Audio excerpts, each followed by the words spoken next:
The escalation happened faster than I anticipated, too fast. That should have been my first warning. This wasn't just a case of overzealous neighborhood management or some cranky old man on a power trip trying to feel important. No, this was something else entirely. Richard Harrison wasn't just flexing HOA rules to feel big in his small pond, he was planning something. Something deliberate. And Elena and I were about to stumble headfirst into the heart of it. Looking back, the signs had always been there, scattered like puzzle pieces just waiting to be connected. You just had to know how to see them.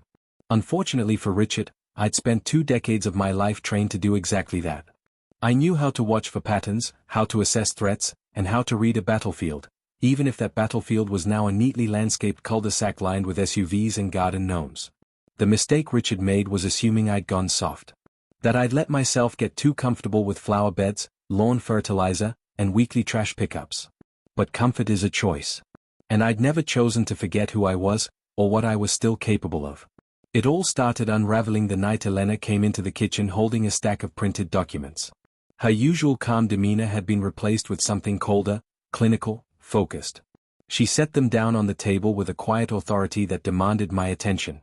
"David," she said, her voice low and steady, "this isn't random. He's planning something. Something specific. And he's waiting for the right moment to do it." I stared down at the paperwork, flipping through the pages. Surveillance photos. Notes on our comings and goings. Even time-stamped records of when we turned our lights off at night. It was too detailed. Too calculated. And the deeper I went into those pages, the clearer it became, Richard wasn't acting alone.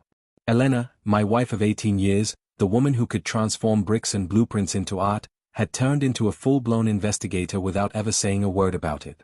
She'd traced the strange surveillance camera that had been installed on a nearby utility pole, the one pointed directly at our house. When she called the utility company, they had no record of any recent installations. City Hall had no permits filed for the equipment. There was no official explanation for why a high-definition camera had appeared overnight, quietly humming away while recording our every move. So she did what any good architect would do, she followed the structure. Literally. She traced the cable leading from the camera down the pole, along the fence line, through the grass behind our neighbor's property, and into a small shed in the backyard of none other than Carol Jenkins, Richard's self-appointed enforcer. Inside, buried beneath boxes of old decorations and gardening supplies, she found a small, encrypted recording device humming away, its lights blinking red like something out of a spy thriller.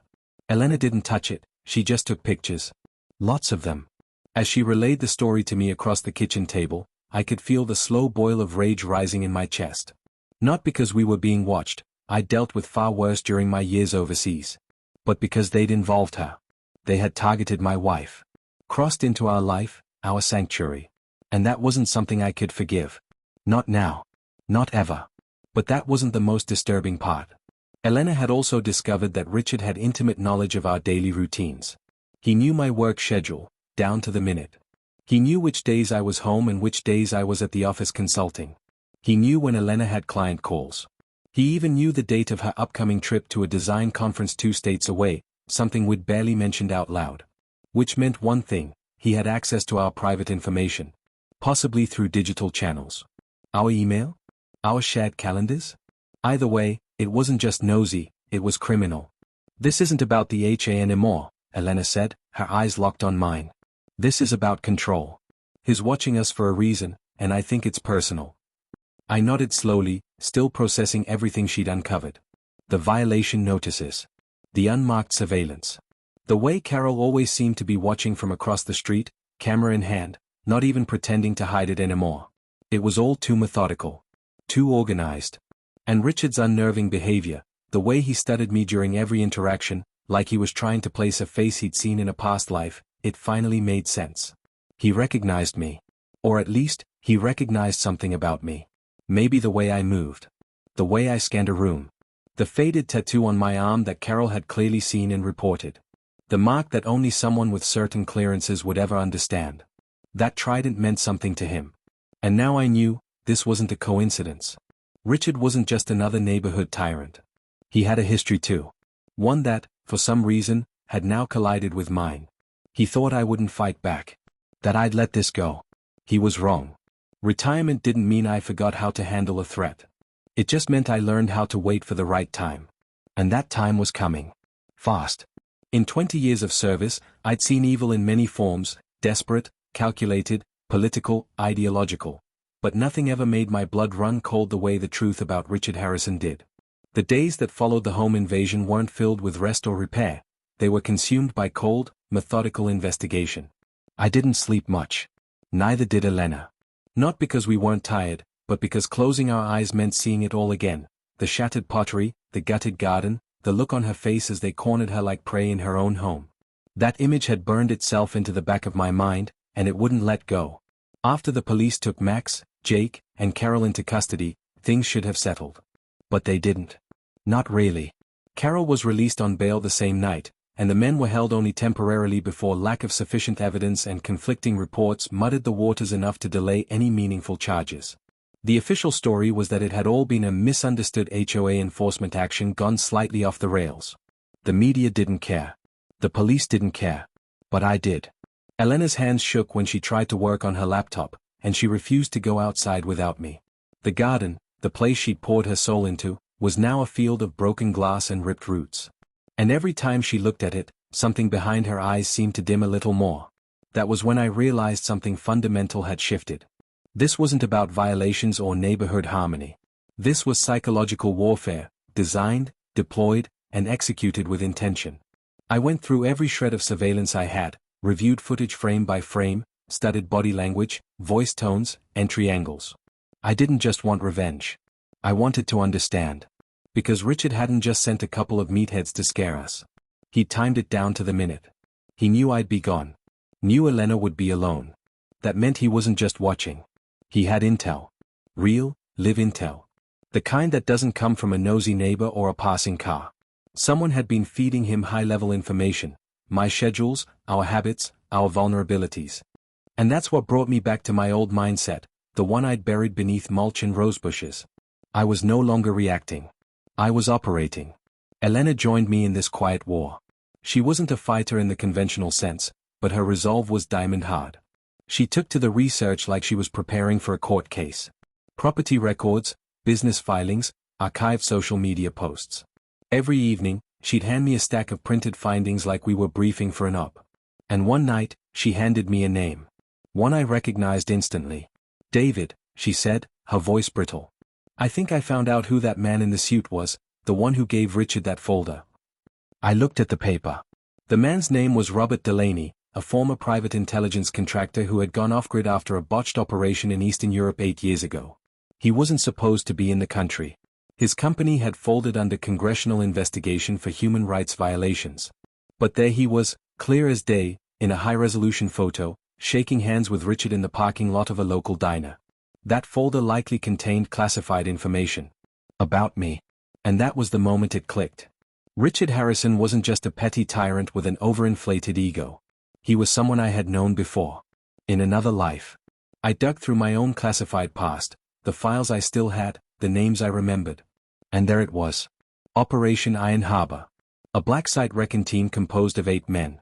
One of them had washed out halfway through the op due to psychological instability and command conflicts. That man's name? Harrison, Richard T. dishonorably discharged. Buried and forgotten. Until now. He'd remembered me. That's what the looks were. That intense stare. He was trying to place me. Trying to reconcile the quiet man mowing his lawn with the ghost from his past who once testified against him in a closed-door tribunal. I hadn't seen him in 2 decades. But he'd never forgotten me. And now he wanted payback. He hadn't just chosen our house at random. He'd engineered the entire situation. From the moment he weaseled his way into the HOA president role, this had been the plan. Re-establish control. Use the HOA's power as legal cover. Weaponize bylaws as surveillance tools. And when that didn't shake me, send in thugs. Hurt the people I loved. I stared at Elena across the table, the two of us surrounded by piles of paper, shattered photos, and security footage. He's not just trying to drive us out, I said. He's trying to break me. She nodded slowly. Why? Because I broke him first, I said. A long time ago. In a place no one talks about. Her eyes widened, but she didn't ask for details. She just whispered, so what do we do now? I leaned back in my chair and exhaled. The man she married was about to disappear for a while. In his place, someone colder was returning. Someone who knew exactly how to end a threat like this, and who wouldn't stop until it was over. "We fight," I said. "And this time, we end it. Completely." And so began the final phase. The reckoning. The moment where Richard Harrison would finally learn the lesson he should have remembered from our last encounter. Never come after a man with nothing left to lose. And never, ever touch his family. Some sleeping dog should never be awakened, and Richard Harrison was about to learn that the hard way. The full picture of Richard's past wasn't easy to uncover. Elena and I spent days piecing together the fragments, combing through military archives, cross-referencing service records, and digging into sealed files using contacts I'd hoped I'd never need to call again. Her research instincts, sharpened by years of architectural forensics and meticulous design audits, merged seamlessly with my experience in military intelligence. The result was a chilling, undeniable truth. Richard's military career hadn't just ended badly. It had imploded. He had indeed served, as I suspected, but not honorably. His file was layered in redactions and sealed memos, some of which were only accessible through quiet favors owed to me from men in dusty government offices. What we uncovered painted a clear but disturbing picture. A court-martial proceeding. Accusations of conduct unbecoming an officer. Multiple entries flagged with phrases like breach of operational protocol, failure to protect unit integrity, and the most damning of all, compromise of classified intelligence. The deeper we went, the more the timeline aligned with something I remembered all too well, Operation Iron Harbor. A joint force Black Ops mission that had gone off the rails in spectacular, bloody fashion. We'd always suspected there had been a leak, someone feeding intel to hostile forces. 2 men died because of it. Half the unit was injured. And the entire operation was scrubbed from the books. Until now. Elena laid the printed reports out on the kitchen table one night, her face pale and unreadable. The documents spoke for themselves. I didn't need to read them again, I'd lived that history. She looked at me quietly, her voice barely more than a whisper. "David, this isn't a coincidence, is it? He knows exactly who you are." I nodded once, the weight of it settling into my chest like a stone. He always did. And then came the final puzzle piece, dropped by accident, in the form of a visit from Mr. Calhoun, our elderly neighbor. A good man. The kind who remembered birthdays, watered his plants every morning at the same time, and baked banana bread for new residents. He'd heard about the break-in and came by to check on Elena. During our talk, he said something that turned my blood to ice. "You know," he said between sips of coffee, "Richard mentioned something odd back when he first moved in. Said he was glad to have a fresh start, but joked that he was finally going to settle an old score with some special forces guy who ruined his career." He chuckled, then added, "Didn't think much of it at the time. Just figured it was old war talk." But now, his voice trailed off. Elena and I locked eyes. That was it. The motive. The obsession. Richard hadn't stumbled into our lives by accident. He had followed me here, waited, watched, and found the moment he thought I was most vulnerable. Retired. Married. Distracted. But he'd miscalculated. Because the one thing more dangerous than a trained soldier, is one with something to protect. The final nail in Richard's coffin came from the most unexpected source, Carol. Or rather, Carol's greed and paranoia. One of our other neighbors, fed up with her constant stalking and meddling, approached Elena quietly and handed her a flash drive. "I think you'll want to see this," she said. "Carol's been bragging about her documentation project." Whatever that means. What it meant was worse than we imagined. The drive contained hundreds of high-res photos, of me, of our home, of Elena. There were time-stamped notes detailing my every movement, some of them so specific I knew she had access to our calendars. Then came the real bombshell, a recorded audio file of Carol and Richard. Elena and I sat in stunned silence as we listened. "I've been tracking David Vulture Peterson for years," Richard said. "He thought he erased me back then, but I survived. And now, I'm going to burn down everything he built, starting with that picture-perfect little wife of his." Hearing my old call sign spoken aloud, it was like being punched in the gut. I hadn't heard Vulture in over a decade. It was a name I'd buried, along with the life that came with it. But now, it was back. And this time, it wasn't just a ghost from the past. It was a threat to my present. I made my decision that night. No more hiding. No more defense. It was time to end this, with witnesses, with evidence, and with the kind of clarity no one could deny. The monthly HOA board meeting was scheduled for Thursday. I knew Richard would be there, as smug and controlling as ever, peddling his latest neighborhood safety initiatives. Elena wanted to join me, but I asked her to stay home, for her own safety, and because I didn't want her anywhere near the fallout. This confrontation wouldn't just be public, it would be explosive. For 2 days, I prepared. I gathered every piece of documentation, every image, every recording. I organized it into a tight, irrefutable case.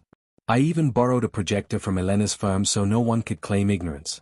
And I chose my wardrobe carefully, a collared shirt with sleeves that could be rolled up when the moment came. The confrontation wouldn't be a firefight. But it would be war. Richard had built his authority on fear and lies. I was about to dismantle it with truth and reputation. When I was done, no one in that room would ever see him, or me, the same way again. And the man who once called himself my commander would finally come face to face with the man who ended his career, and was about to end his last illusion of power. The truth about our past was worse than I'd imagined. And over the next 48 hours, that truth would turn a quiet suburban neighborhood into a battlefield. 15 years ago, Richard Harrison had been my commanding officer during a covert op in Afghanistan. What should have been routine intel gathering turned into a bloodbath. Our patrol routes had been sold to Taliban forces for $50,000 cash. It was an ambush, perfectly timed, surgically executed. 2 of my brothers-in-arms died. 3 more, including me, were wounded and stranded for 18 hours in enemy territory. I'd suspected betrayal then, but proving it took months of digging, cross-referencing patrol data, encrypted comms, and tracing suspicious wire transfers. Eventually, I built the case that ended Richard's military career. Elena, my wife, read through the declassified court-martial transcripts with silent horror. "David," she whispered, her voice shaking, "he didn't just betray the mission. He betrayed you. Personally." She was right. Richard's vendetta had always been about more than exposure, it was about revenge. His final court testimony had said it all: "I'll find David Peterson someday. I'll make him pay for destroying my career. He thinks he's a hero, but I'll show him what real consequences look like." Now, all these years later, he was making good on that promise. After I confronted him at the HOA meeting, Richard acted fast. He lawyered up with a slimeball who specialized in smearing veterans. Within hours, rumors spread that I had PTSD and had threatened Richard with violence. A restraining order followed, built on lies and paranoia. It was a smart move, playing the unstable vet card. But Richard underestimated the people in this neighborhood. They'd already seen enough of his true nature. Then came the escalation. On Saturday night, Richard made his move. He hired 6 professionals, ex-military types with criminal records, to clean up the situation permanently.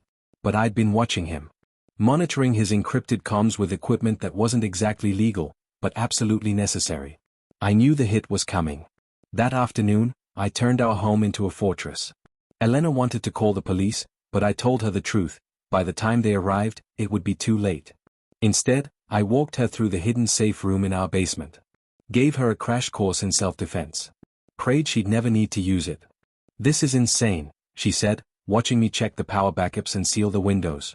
"We're talking about people trying to kill us." "Elena," I replied, "I'm going to keep you safe. Whatever it takes." They came at 2 a.m., precise, silent, and well-equipped. Power was cut, comms jammed, landline down. 6 men with military training surrounded the house. Under normal circumstances, we'd have been done for. But I hadn't survived Afghanistan by being normal. I'd been awake, watching, waiting. The battle was fast and brutal. I used everything I had: tripwires strung between trees, fire extinguishers as both cover and weapons, landscaping as concealment. One attacker fell into a wire trap and shattered his collarbone. Another was blinded by pressurized chemical foam. As panic set in, they realized they weren't hunting prey, they were being hunted. The fight spilled into the house. I took a knife wound to the shoulder during the final takedown, but by the end of it, all 6 men were down, zip-tied, disarmed, and groaning on the floor. Elena emerged from the safe room, pale but steady, as I patched my wound with a kitchen towel. She looked around at the wreckage and unconscious bodies. "David," she said quietly, "who were you, before you became my husband?" I gave her the truth she deserved. While we waited for the sirens, she documented everything: photos, weapons, IDs, license plates. She moved with calm precision, no longer just a victim. She was a warrior now, shaped by fire. "Elena," I said, "when this ends, when Richard is behind bars, there are things you need to know. Things I should have told you long ago." She met my eyes without flinching. "I don't care who you were, David. I care about who you are now. And right now? You're the man who saved our lives. And in that moment, I knew this war wasn't over. But at least, I wasn't fighting it alone. Was David's response justified, or did he cross a line? That's the question I want you to sit with. Drop your thoughts in the comments, because sometimes justice doesn't come from a courtroom. Sometimes, it rises from the ashes of a broken community, forged through truth, resilience, and the courage of ordinary people who refuse to back down. The fallout from Richard Harrison's attempted murder plot shook our neighborhood to its core and revealed the truth about who really protects a community. It's not titles, it's not uniforms, and it's certainly not fear. It's integrity. It's sacrifice. It's standing up when it would be easier to walk away. Elena and I never asked to be in this fight. We just wanted to live peacefully, tend our garden, and build a life together after years of chaos and war. But when Richard tried to destroy that, when he weaponized our neighborhood, our HOA, and even his own military past against us, we had no choice but to push back. What started as a feud over property lines and HOA violations spiraled into a violent conspiracy that included harassment, property destruction, and ultimately a plan to end my life. But Richard made one critical mistake: he underestimated us. He thought he was dealing with a quiet couple who would go down without a fight. What he didn't know was that he picked a fight with a Navy SEAL and a woman who had more leadership in her pinky finger than he'd shown in his entire career. The investigation moved fast. Thanks to the overwhelming evidence Elena and I gathered, and the bravery of others who came forward, the authorities had everything they needed. The 6 criminals Richard hired to carry out his plan? They flipped faster than anyone expected. Faced with serious federal charges, they had no interest in protecting a man like Richard. Their statements painted a chilling picture of just how far Richard had gone to settle personal vendettas. And then came the community meeting, the turning point. What happened inside that packed room changed everything. Our neighbors came together not in fear, but in strength. People we thought were indifferent stood up and spoke truth. The elderly man who had warned us early on broke down in front of everyone, his voice shaking as he described what Richard's rule had done to our home. Carol Jenkins, once Richard's most loyal supporter, apologized in front of the entire town. Her tears were real. Her regret was raw. And her confession shattered any illusions that Richard's actions were defensible. When Richard tried to spin the story in his favor, blaming me, bringing up my military service as some sort of disqualifier for civilian life, the crowd turned. One word, shouted from the back of the room, cut through the noise like a blade: traitor. And suddenly, he wasn't a respected former soldier anymore. He was a bully exposed, a liar unmasked, a man stripped of his false authority. Elena was unanimously elected as the new HOA president that night. She didn't ask for it. But everyone saw what I already knew, that she was a natural leader. Her first order of business? Rebuilding everything Richard had tried to destroy. She restructured the HOA, implemented transparency and accountability, and created a new vision, one built not on fear, but on fairness. It wasn't just about rules anymore, it was about rights. Real leadership had finally come to Willowbrook. Richard's sentencing was swift and decisive. Federal prison. At least 15 years, likely more. His assets? Frozen to pay for restitution.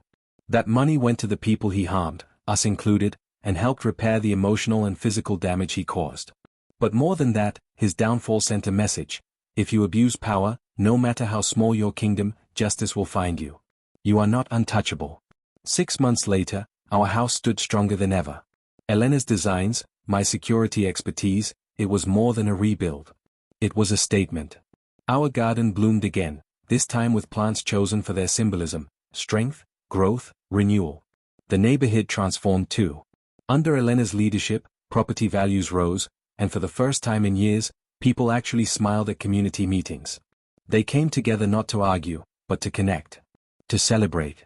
Even Carol Jenkins found a second chance. She worked alongside Elena, fulfilling her community service but doing far more than required. She rebuilt trust, one flower bed, one clean sidewalk, one honest conversation at a time. On a warm evening, standing in that garden, Elena handed me a cup of coffee. We looked out at what we had built, not just a home, but a better world in miniature. A safer one. A just one. I looked into the camera and spoke the words I'd been holding back until now. Here's what I've learned, I said. Never underestimate your quiet neighbor. Never mistake peace for weakness.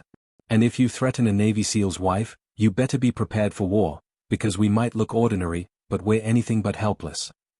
Elena laughed at that. Still telling war stories? She asked. No, I said. Just sharing some life lessons. Because this isn't just a story about revenge or justice. It's a story about resilience. About how heroes come in all shapes and sizes.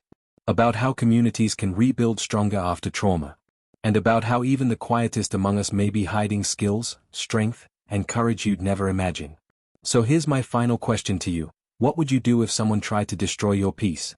What secrets might your neighbors be hiding? And what happens when ordinary people are pushed too far? Let me know what you think in the comments. And if this story fired you up, don't forget to subscribe to QA Stories, where the quietest voices sometimes tell the loudest truths. The end.